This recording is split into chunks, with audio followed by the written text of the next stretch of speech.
boy, this Ukraine thing is getting more fascinating by the second. Now, even China is trying to say that they are concerned about civilian deaths.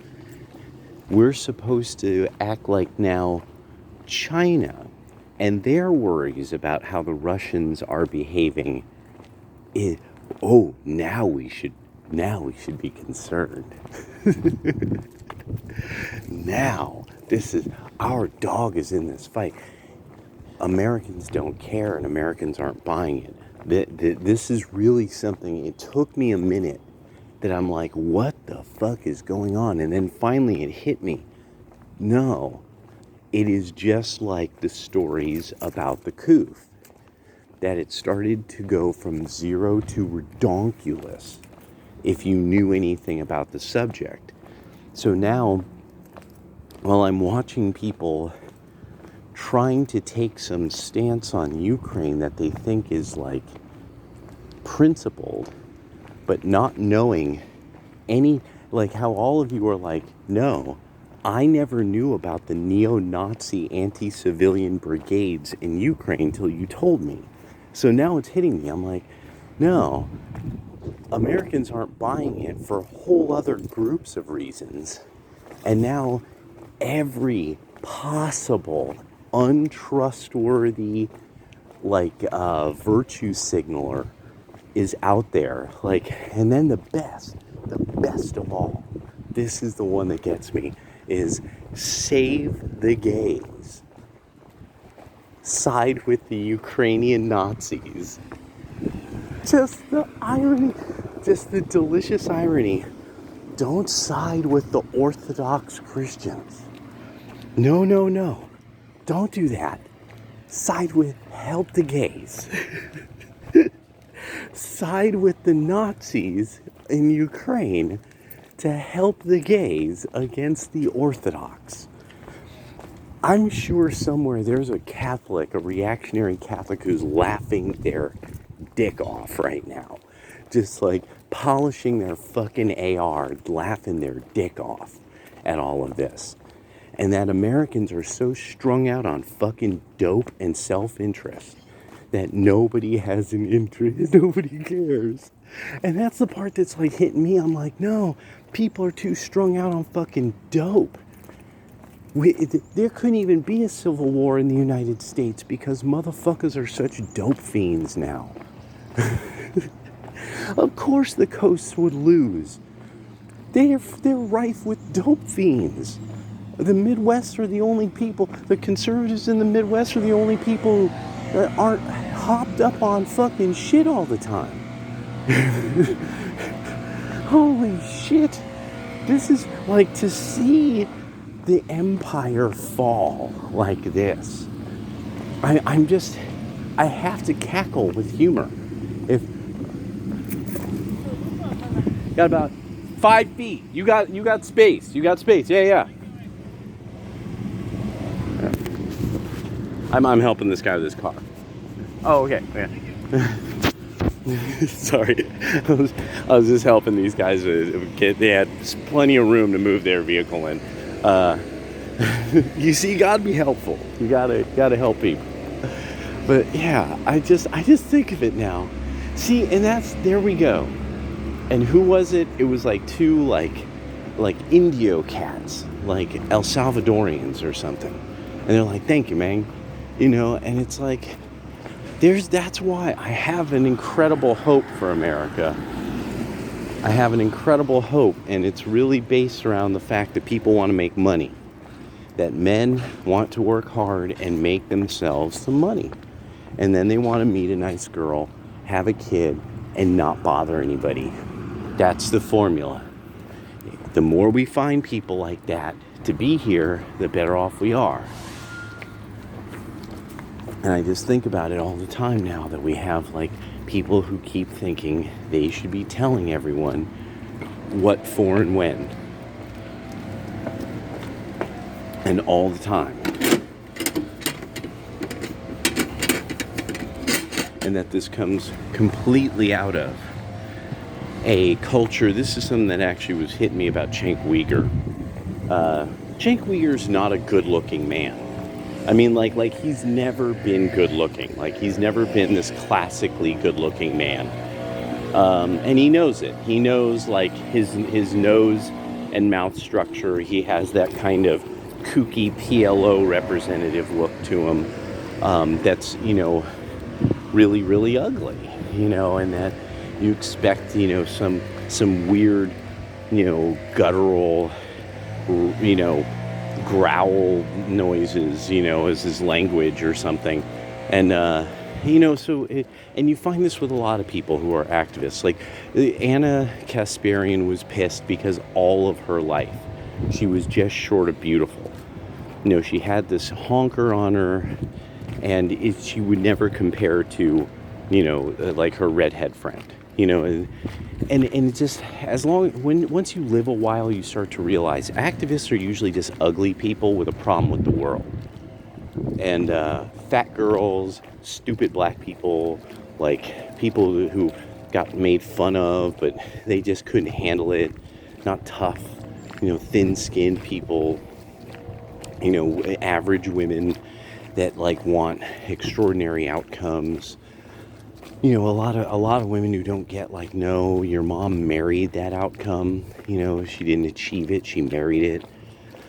And so you get like this now, the culture of activism, where it's these people who are left over from a better time.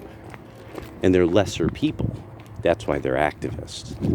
And it's not that they have some group interest out of philanthropy or some empathy or something that they want to. No. It's an individual interest in some way.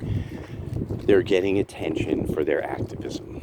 I mean, at least I could be honest that one of the things I like about YouTube is it feeds my vanity. It feeds my very public sense of vanity. EVE Online feeds sort of my concept of my vanity of in a fantasy world. Holy shit. Oh, wow. Oh, you guys have a huge leak going on here. Holy crap. Yeah, you guys have, like... Whoa, that's coming out from under the fucking ground. Let me try to show this to you.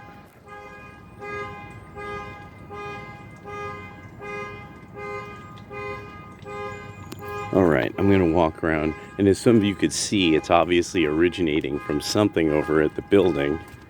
Let's see. Yep, that's coming right out of, check this out.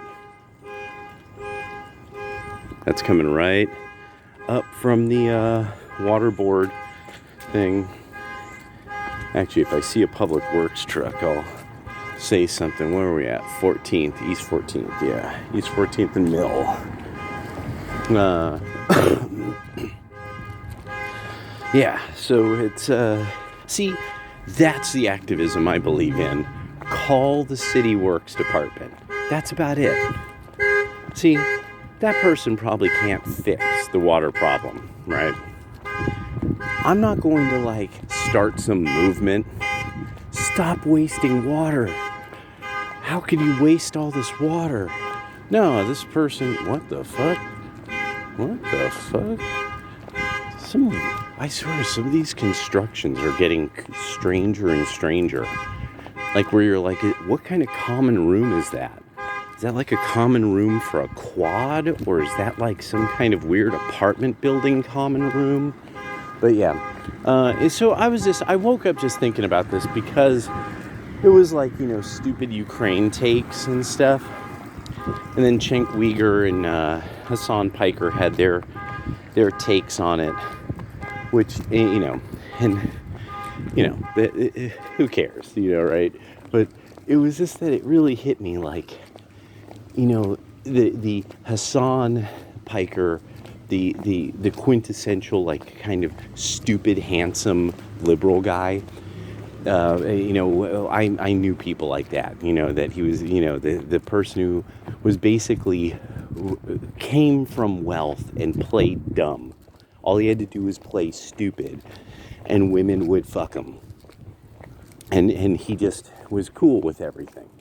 That he was just cool with everything. Like Hassan's taken it even beyond that, where it's like, he found the formula, and so he knows that if he just has no standards at all, at some point he could have his pick of the whores. Um, yeah. So but and so it really is more of the activists who really are it's just their vanity. They're just serving their vanity, and especially Twitter allows people to do this, and no, yeah. But I just love this idea. Save the wild Ukrainian gay by fighting Russia or being mad at Russia or something. And of course, this is the thing. This is the last thing that really. I actually had this conversation once with a Democrat, and then I said my whole take on the Democratic Party and their thing with Russia and all this is I've noticed Democratic men don't like Russians. They are intimidated by Russian men.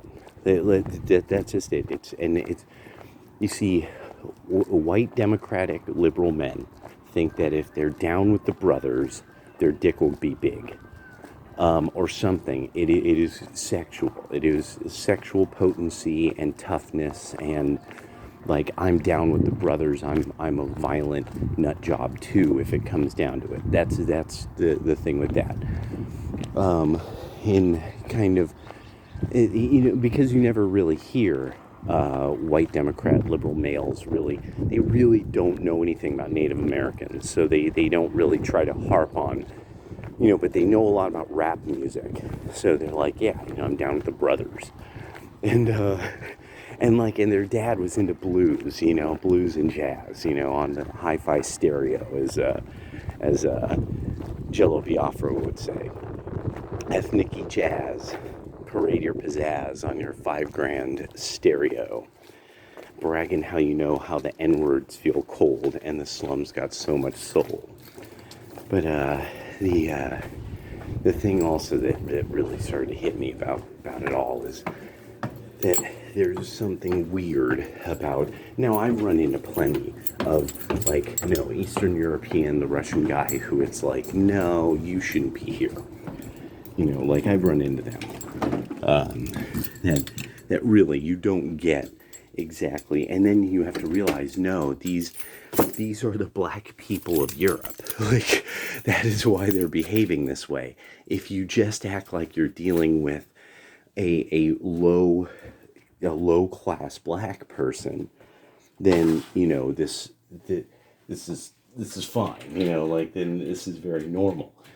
I've also noticed liberal women, especially really, really out there liberal women, woke bitches, they are also very intimidated by Eastern Europeans. And it's because Eastern Europeans represent sort of a true whiteness in a way. Where with white liberals, they're like these deracinated people who don't know where their ancestors are from, and often don't. They often have very little idea of what their background is. See, people don't really get that a lot of the wokies are just completely are people whose irresponsible mothers erased their history. They don't know anything about themselves. They just don't know anything about their own personal past.